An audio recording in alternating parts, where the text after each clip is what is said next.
Bonsoir et bienvenue sur Petite Pensée dans un monde incertain, un monde hostile. Je suis Abdesalam Boujedraoui, je continue donc mes vidéos sur cette quête du bonheur. Donc première étape que nous sommes en train de construire ensemble, la non-souffrance. Seconde étape dans quelques semaines, le début de l'apaisement. Ce soir, je me pose la question cruciale suivante. Est-ce que réellement les Français sont malheureux? Et par extension, est-ce que le monde occidental est réellement malheureux?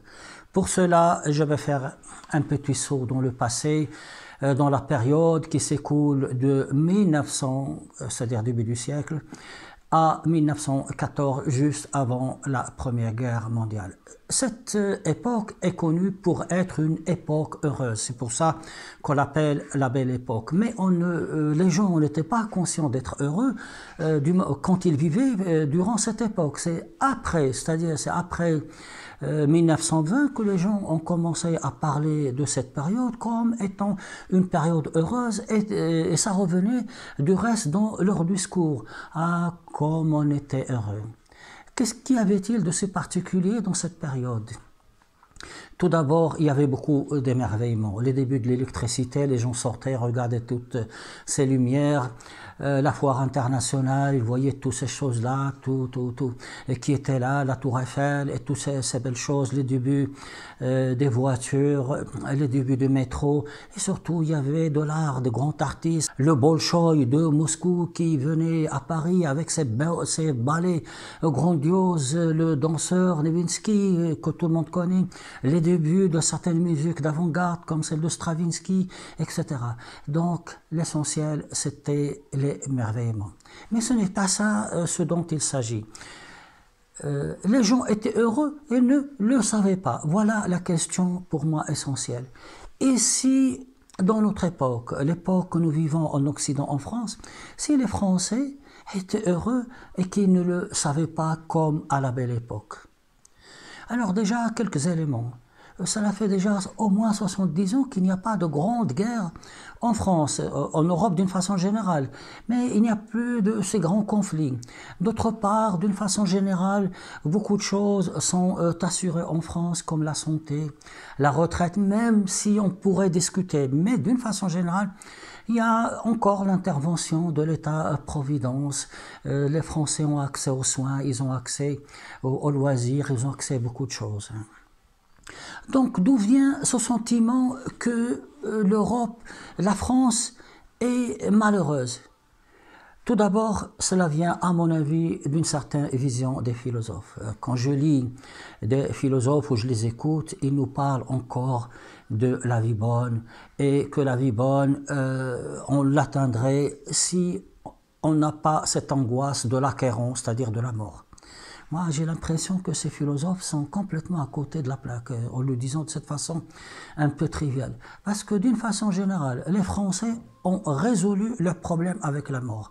Il y a une grande sérénité en France avec cette idée de la mort. Je ne dis pas que les gens n'ont pas peur de la mort, mais il y a une sérénité. La mort ne fait plus partie des grandes préoccupations des Français. Vraiment, là, chapeau, parce que c'est quelque chose qui m'épate. La seconde chose, ce sont des critiques qui viennent de beaucoup d'intellectuels. Alors là, à la télévision, tout le monde se plaint. Là aussi, je voudrais attirer votre attention sur la chose suivante. C'est qu'il y a deux mondes parallèles qui évoluent et sans se côtoyer, sans qu'il y ait interférence. C'est le monde que nous voyons à la télévision. Là, il y a plein d'intervenants qui sont complètement malheureux. Vous n'avez qu'à regarder à la télévision les dernières attaques des féministes, ce décompte macabre, comment les gens, quand ils veulent aborder une discussion à la télévision, comment est-ce que ça devient haineux. Ça, c'est un monde. Mais le reste de Français est réellement loin de tout cela. Et pourtant, ce monde de la télévision est en train de nous impliquer, de nous faire croire que nous sommes malheureux. Non, les Français ne sont pas malheureux. Vous, les gens, les artistes, tout cela, vous êtes malheureux. C'est un autre problème. Et vous êtes une petite minorité à être malheureux. C'est pas la peine de nous embêter, nous, en nous disant que nous sommes malheureux comme vous. Voici donc le second élément. Le troisième élément est le suivant. Ce sont des attaques qui viennent de grands penseurs, de grands sages. Alors bien sûr qui viennent de grands sages du Tibet par exemple. Un grand sage du Tibet va nous parler de l'Occident, comme quoi les Occidentaux sont des gens égoïstes, individualistes, qui ne parlent pas à leurs voisins. Et je me demande où il est allé chercher cela. Il y a de bons rapports en France entre voisins.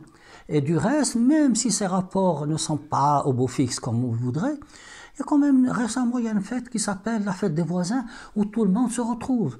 Si les gens organisent et si les gens arrivent à se retrouver dans cette fête des voisins, ça veut dire qu'il y a quand même un bon voisinage. Autrement, ils ne se réuniraient pas. Donc déjà, ces petites initiatives.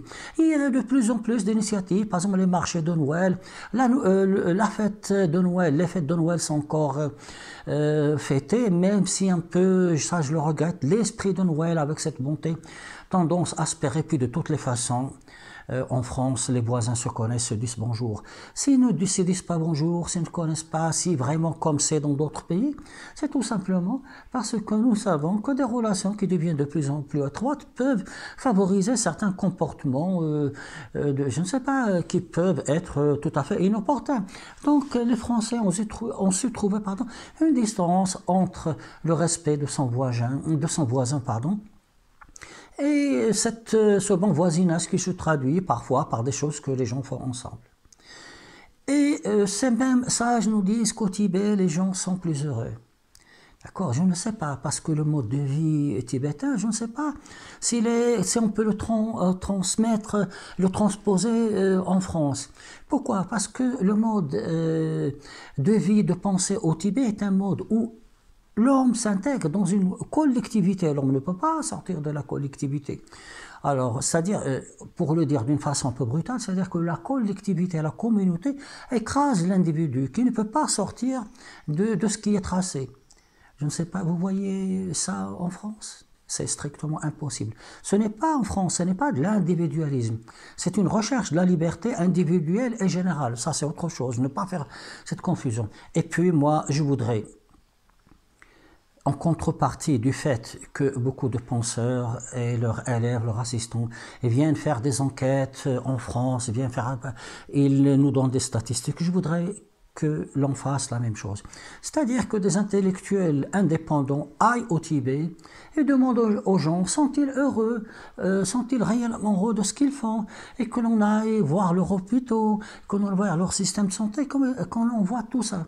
Et après, on fera une comparaison. En ce qui me concerne, je crois qu'en France, et je ne peux parler que de la France, c'est le seul pays que je connais bien, il y a une certaine joie de vivre, une certaine sérénité.